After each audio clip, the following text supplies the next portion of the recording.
नमस्कार। मिथुन राशि सृष्टि की सबसे महत्वपूर्ण राशि है क्योंकि इसका स्वामी बुध ज्ञान बुद्धि विवेक का स्वामी है और इस पर कुछ ग्रहों का जो विशेष परिवर्तन हो रहा है उस पर आपको जानना बहुत जरूरी है। 1 फरवरी को उत्तराषाढ़ नक्षत्र में अर्थात धनु राशि में 4 दिन के लिए मंगल प्रवेश करेगा। वो दाम्पत्य जीवन को, मैरिज लाइफ को, आपके प्रोफाइल, आपका कर्म, आपका व्यवसायिक नौकरी का क्षेत्र हो, बिजनेस हो, कुछ अशांति, प्रॉब्लम या उसमें अनियमितता, इरेगुलरिटीज ला सकता है, ऐसा ग्रहों का संकेत मिलता है। अब 9 नंबर की राशि है धनु, तो जब वहां पर मिथुन राशि से सप्तम मंगल आएगा तो 4 दिन पहले 4 दिन बाद दाम्पत्य जीवन, मैरिज लाइफ को थोड़ा सा डिस्टर्ब करता है। लेकिन बात यहां समाप्त नहीं हुई, यहां से अब शुरू होती है। मिथुन राशि के अष्टम भाव में 4 ग्रहों का जो युति है, प्रवेश है, 9 तारीख को वहां दिखाई देगा प्रभाव। क्या? श्रवण नक्षत्र में मकर राशि में चंद्रमा, मकर राशि में सूर्य, और 1 फरवरी को ही मकर राशि में आया हुआ पहले से ही बुध, यानी कि मेष राशि से तीसरी राशि कौन हुई? मिथुन, और मिथुन से अष्टम भाव हुआ बुध, और बुध किसका स्वामी है? मिथुन राशि का। जब आपकी राशि का स्वामी ही अष्टम गया और मंगल के साथ जो उसका शत्रु है सूर्य वहां पर होंगे, चंद्रमा भी होगा, तो जब 4 ग्रह अष्टम भाव में आते हैं तो अपमान का भय, अशांति, तनाव, चिंता, ये स्थिति कुछ दिन रहेगी मकर राशि के साथ।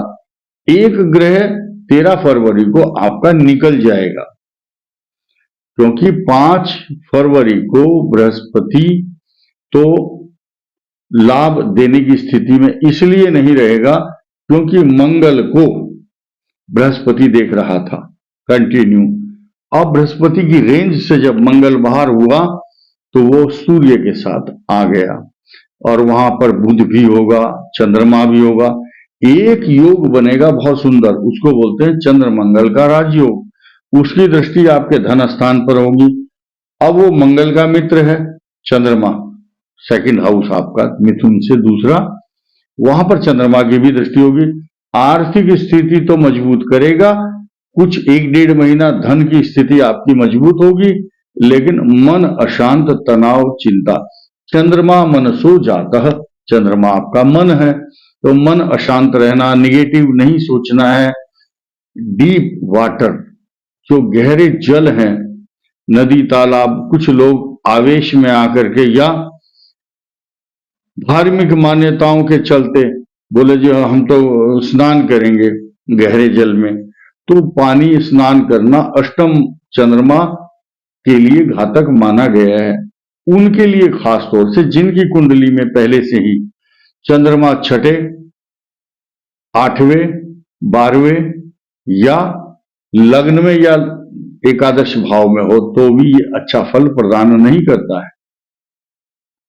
जल से भय और रोगों की उत्पत्ति कराता है, साथ ही साथ कभी कभी चक्कर आना, स्पॉन्डिलाइटिस, कंधे में दर्द, और साथ ही साथ जब अष्टम मंगल रहता है तो आदमी को बुखार जरूर होता है, खांसी, इन्फेक्शन का डर।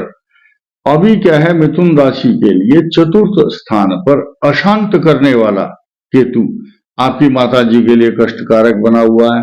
घर में कुछ निर्माण कार्य की चिंता भी है, रेत, बजरी, सीमेंट, लोहा लाओ, बाथरूम में टाइल लगवाओ, मिस्त्री को बुलाओ, इस प्रकार की कुछ अनएक्सपेक्टेड, कई बार इच्छा नहीं होती कि यार कौन चक्कर में पड़ेगा मिस्त्री के, लेकिन कुछ अपरिहार्य कारण ऐसे होते हैं, आदमी को निर्माण कार्य करवाना पड़ता है मजबूरी में। तो 4th भाव क्या करता है, घर में कुछ ना कुछ नई चीज, तोड़ फोड़, रिनोवेशन, दीवार टूट गई, बाथरूम बनाना, इस टाइप के काम करवाता है। 10वें भाव में आपकी नौकरी या प्रोफाइल को चेंज करा करके उसमें बदलाव के संकेत दे रहा है, ऐसा ग्रहों का विश्लेषण बताता है। अब हम पिन पॉइंट की बात करेंगे। कुछ दिन तक अब ये स्थिति आपके लिए अच्छी नहीं रहेगी। क्यों? क्योंकि सूर्य मंगल आपकी जो सृष्टि की आत्मा कही जाती है, चंद्रमा और सूर्य, ये अष्टम में रहेंगे। सूर्य 13 तारीख के बाद जब शनि से अलग होगा आपके भाग्य स्थान पर, उस समय इतना अच्छा परिवर्तन होगा क्योंकि सूर्य हटेगा और अंधेरा छटेगा। आपके ऊपर आने वाले जितने भी शुभ लक्षण हैं वो आपको दिखाई देंगे। विवाह शादी की बात होगी, बच्चों की तरक्की होगी। जो बच्चे वजीफा पाना चाहते हैं, वजीफे को क्या बोलते हैं अंग्रेजी में, मतलब लोग वजीफा एक प्रकार का सम्मान है। विद्यालयों से जो बच्चे फर्स्ट आते हैं उनको मिलता है, रेस्पेक्ट मिलती है, विद्यालय से प्रशस्ति पत्र मिलता है। तो ये एक प्लस पॉइंट है। जो युवा वर्ग है, जिनके विवाह की बात चल रही है या एक्सपेक्टेशन है कि हाँ बस अब सगाई होने वाली बात है, उसमें प्रगति होगी। कई बार जिसकी कुंडली में शनि की दृष्टि है अगर, या मंगल की दृष्टि है सप्तम भाव पर, तो बृहस्पति मजबूत हो गोचर में या कुंडली में, फिर भी वो बाधा आ जाती है।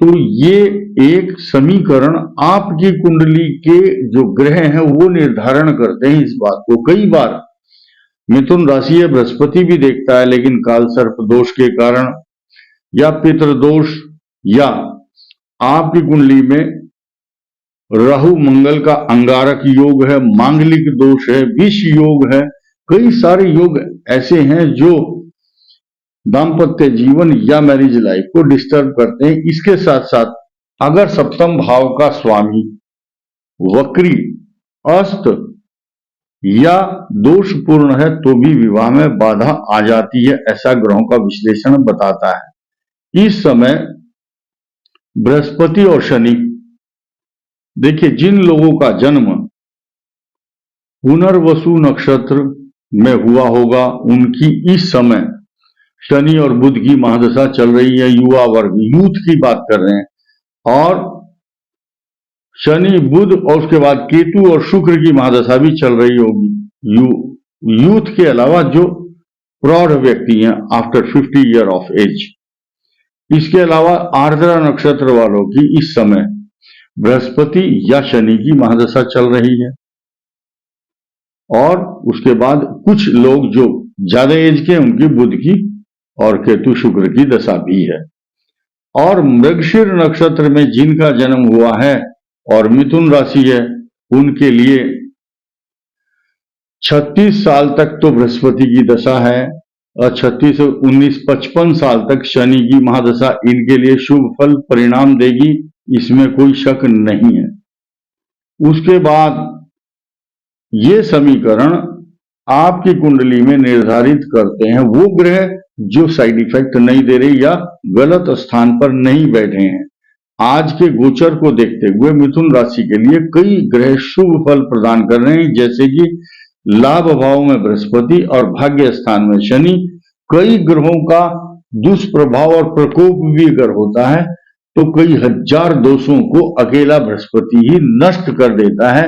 ये बात मैं आपको इसलिए कह रहा हूं कि जो लोग इस बात से डर गए होंगे कि मंगल खराब है, तो जरूरी नहीं कि सबके लिए यह फल होगा।